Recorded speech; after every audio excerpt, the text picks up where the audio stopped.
আজকের ভিডিওটা অত্যন্ত আনন্দদায়ক হবে, কারণ আমরা জাভাস্ক্রিপ্টের ফাংশন শিখব, ফাংশন নিয়ে কাজ করব। তো এখন আমরা ফাংশন নিয়ে যদি কাজ করি তাহলে ফাংশনটা কিভাবে ডিক্লেয়ার করতে হয় সেটা আমরা দেখে নিব। এজন্য আমাদের একটি টাইপ করতে হবে ফাংশন। এই ফাংশনের পরে একটি ফাংশনের নেম দিতে হবে। যেমন আমি ফাংশনের এখানে একটি নেম দিয়ে দিচ্ছি, যে কোনো একটি নেম দিতে পারি। আমি এখানে দিতে পারি, মনে করো দিলাম হ্যালো, এরকম একটি নেম দিলাম। নেমের পর আমার একটি এরকম প্যারেনথেসিস দিতে হবে। এরপর এর বাইরে গিয়ে বলতে হবে একটি কার্লি ব্র্যাকেট, আর কার্লি ব্র্যাকেটের ভিতরে আমাকে বলতে হবে console.log। কনসোল লগের ভিতরে আমার এখানে আমি যেটা আউটপুট হিসেবে দেখতে চাই সেটা আমি চাইলে এভাবে দিয়ে দিতে পারি, যে আমি এখানে দিলাম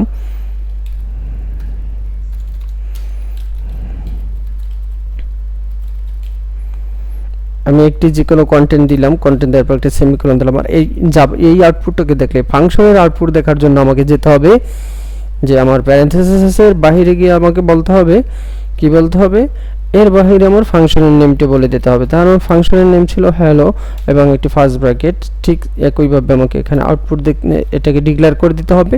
এখন যদি আমি কনসোলে গিয়ে এটাকে আউটপুট হিসেবে দেখতে চাই তাহলে আমার ফাইলের নেম লিখে এখানে এন্টার প্রেস করলে দেখো আমার ফাংশনের ভিতরে যে লেখাটা ছিল সেটা কিন্তু আমি আউটপুট হিসেবে দেখতে পাচ্ছি। তো এটা হলো ফাংশনের একবার বেসিক। এই বিষয়টা একবারে খুবই ইজি এবং সহজেই আমরা শিখে ফেললাম। তো এখন আমরা একটু অ্যাডভান্স লেভেলে, অর্থাৎ আরেকটু গভীর লেভেলে জানার জন্য আমরা চলে যাব। তো এই ফাংশনটাকে আমি একটু নামটাকে চেঞ্জ করে নিয়ে, যেহেতু আমি এখানে একটি মিনিংফুল নাম দিতে চাচ্ছি, সেক্ষেত্রে আমি এখানে একটি নেম দিয়ে দিলাম ডাবল ইট। অর্থাৎ আমি এখানে যা দিব সেটা ডাবল হয়ে যাবে। এটা বোঝানোর জন্য আমি এটা নেমটা চেঞ্জ করে দিলাম। তো এক্ষেত্রে আমি এখানে একটি ভেরিয়েবল নিব, ভেরিয়েবলের নেম দিব মনে করো রেজাল্ট, আর এর একটি ভ্যালু সেট করে দিতে হবে। আমরা জানি ভ্যালু হবে নাম্বার। এই নাম্বারের সাথে আমি যা দিব সেটা কিন্তু আমার ডাবল হয়ে যাবে, এজন্য আমি 2 দ্বারা গুণ করে দিলাম। আর এখানে এই যে ফাংশনের ভিতরে একটি প্যারামিটার দিয়ে দিতে হবে। প্যারামিটারের ভিতরে আমার এই যে এখানে নাম আছে এটাকে এখানে ধরিয়ে দিতে হবে। এরপর যদি আমি এখানে কনসোলে গিয়ে এটাকে আমি আউটপুট হিসেবে দেখতে চাই তাহলে আমি এখানে কনসোলে বলতে পারি console.log ফাংশন, এবং এখানে আমি বলতে পারি রেজাল্টকে ধরিয়ে দিতে পারি রেজাল্ট। এবং এই বাইরে গিয়ে যদি আমি এটাকে আউটপুট হিসেবে দেখতে চাই তাহলে আমাকে এখানে ফাংশনের নেমটা বলে দিতে হবে। যেমন আমি এখানে বলে দিলাম কি বলে দিলাম ডাবল ইট ফাংশন, এবং ফাংশনের মধ্যে প্যারামিটারটা ছিল নেম। তো নেমের পরিবর্তে আমি এখানে দিলাম 5। যখন আমি 5 দেব তখন এটাকে ডাবল হিসেবে আউটপুট হিসেবে দেখাবে। তো সেটা দেখি। এখন দেখো আমি এখানে দিছি 5, এখানে আউটপুট হিসেবে দেখাচ্ছে আমার 10। তো এখানে যদি তুমি ফাংশনে যতবার এই ফাংশনটাকে কল করবা ততবার সে আউটপুট দেখাতে বাধ্য। তো এখানে আমি দিলাম ডাবল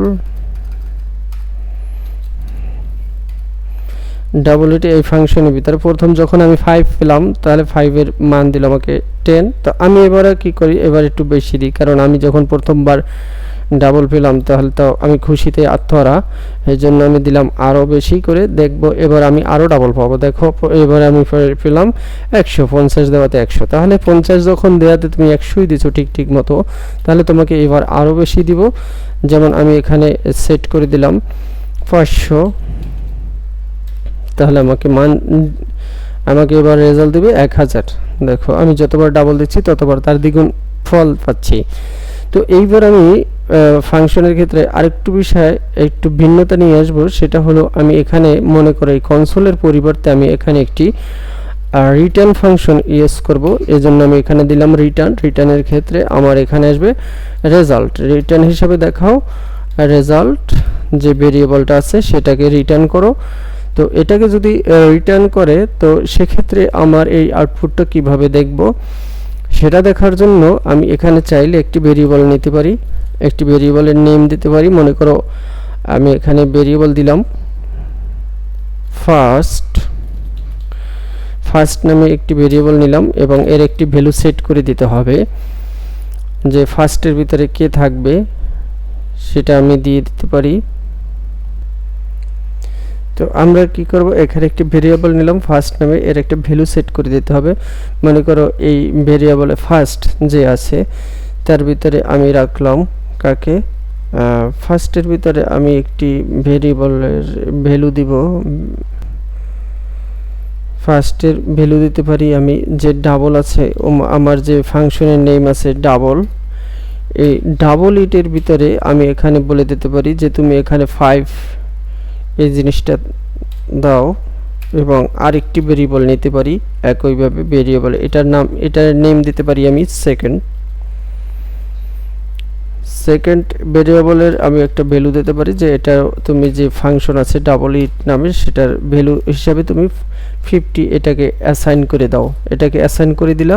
এখন তুমি যদি বলো যে এটাকে আমি আউটপুট হিসাবে দেখতে চাই, সেক্ষেত্রে তুমি এখানে console.log এর ভিতরে console.log ফাংশনের ভিতরে তুমি এখানে বলে দিতে পারো যে ফার্স্ট ভেরিয়েবল যেটা আছে এই ভেরিয়েবল আসবে, এরপরে যোগ হবে সেকেন্ড ভেরিয়েবল, এই দুইটাকে যদি তুমি যোগ করে দাও তাহলে কিন্তু তুমি এখানে আউটপুট হিসেবে দেখতে পারো যে তোমার 110 এটা আউটপুট হিসেবে আসছে। যেহেতু আগের এখানে আউটপুটগুলো আছে এই জন্য একটু ঝামেলা, আমি ঝামেলাটা ক্লিয়ার করার জন্য ক্লিয়ার করে নিলাম। তারপর দেখো ওখানে 10 আসছে, কিভাবে 10 আসছে, ফার্স্টে আমি এখানে পেলাম কিন্তু কত, 5 দিলে আমাকে 10 আউটপুট হিসেবে দিবে, এরপরে 50 দিলে এটার আউটপুট হিসেবে আমাকে 100 দিবে। তো এই 10 আর 100 এই দুইটাকে যোগ করলে কিন্তু 110 হয়, সেটা এখানে কিন্তু আমি যোগ করে দিছি। তো তুমি যদি বলো যে না ভাই আমি এত কিছু বুঝি না, আমাকে এইসব এইসব তোমার খুচরা খাচরা জিনিস তোমার কাছে থাক, আমাকে টোটাল হিসেবে একটা আউটপুট দেখাও, তাহলে তুমি এটাকে চাইলে টোটাল নামে আরেকটি ভেরিয়েবল নিতে পারো। এই টোটাল নামক ভেরিয়েবলের ভিতরে তুমি কি করতে পারো, ফার্স্ট প্লাস সেকেন্ড এই দুইটা ভেরিয়েবলকে অ্যাড করে দিতে পারো, এবং এখানে এসে এই দুইটা জিনিসকে এখানে একাত্রে না দিয়ে এখানে টোটাল নামক ভেরিয়েবলটাকে ধরিয়ে দিলে কিন্তু একই রেজাল্ট আসবে, এখানে কোনো রেজাল্টের পরিবর্তন আসবে না, অর্থাৎ ভেরিয়েবলটাকে একটু শর্ট করে নিলা।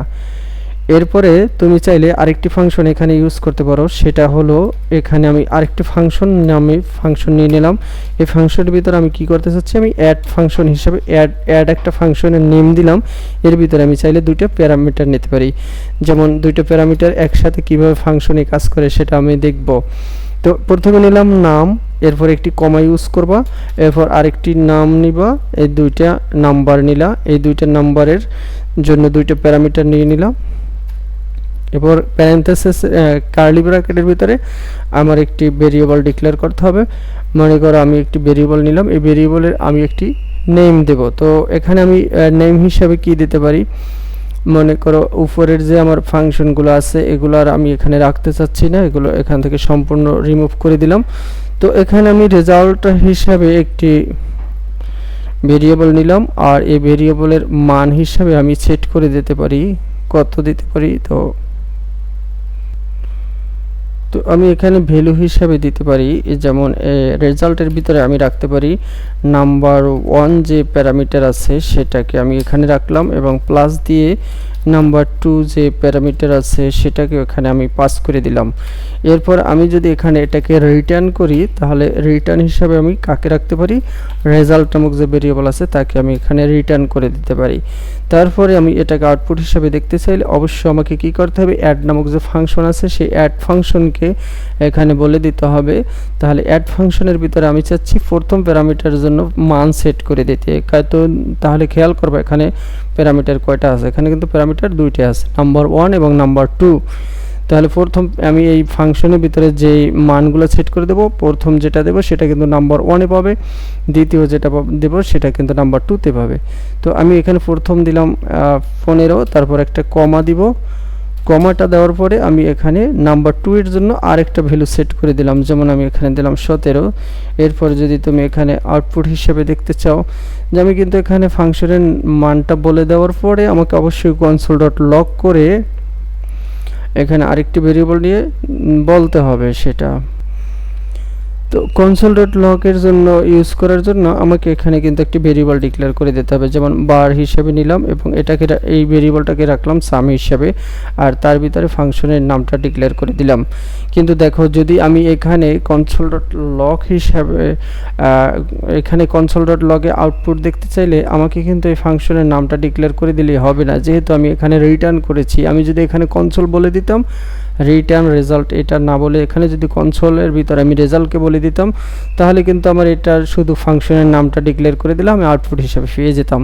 কিন্তু আমি কিন্তু এখানে কনসোল ডট লগ না করে এখানে রিটার্ন ফাংশনটা ইউজ করছি, আর রিটার্ন ফাংশন ইউজ করার জন্য আমাকে এখানে একটা ভেরিয়েবল ডিক্লেয়ার করতে হচ্ছে। তো ভেরিয়েবলের ভিতরে আমি এই ফাংশনকে বলে দিলাম, ফাংশনের ভিতরে যে প্যারামিটার দুইটা ছিল, সে উপরে দেখুন উপরে দুইটা প্যারামিটার ছিল, দুইটা প্যারামিটার জন্য দুইটা মান সেট করে দিলাম। এরপর যদি এর নিচে আমি কনসোল ডট লগে ফাংশনের নামটা বলে দিই, তাহলে কিন্তু আমি আমার কাঙ্ক্ষিত রেজাল্টটা পেয়ে যাব। তো এখানে ভেরিয়েবল ছিল সাম নামে একটা ভেরিয়েবল ছিল, সেই ভেরিয়েবলটাকে আমি এখানে বলে দিলাম। এখন যদি আমি এখানে আউটপুট হিসেবে দেখতে চাই, তাহলে কিন্তু আমাকে 32 দেখাচ্ছে। আমি জানি 15 এবং 17 দুইটা যোগ করলে কিন্তু 32 আসে। তো ভবিষ্যতে আমরা চাইলে ফাংশনকে নিয়ে আরও অনেক কিছু করতে পারি। তো যারা জাভাস্ক্রিপ্টের এই ভিডিওটা কমপ্লিট করেছো, আশা করি ফাংশন সম্পর্কে তোমাদের অনেকটাই আইডিয়া হয়ে গেছে এবং ফাংশন সম্পর্কে অনেকটাই তোমাদের অগ্রগতি হয়েছে। তোমরা এই ভিডিওর সাথে থাকো আর আমাদের চ্যানেলটার সাথে থাকো, আমরা আরও ইন্টারেস্টিং বিষয় নিয়ে তোমাদের সাথে শেয়ার করব। সে পর্যন্ত সবাই ভালো থাকো, আল্লাহ হাফেজ।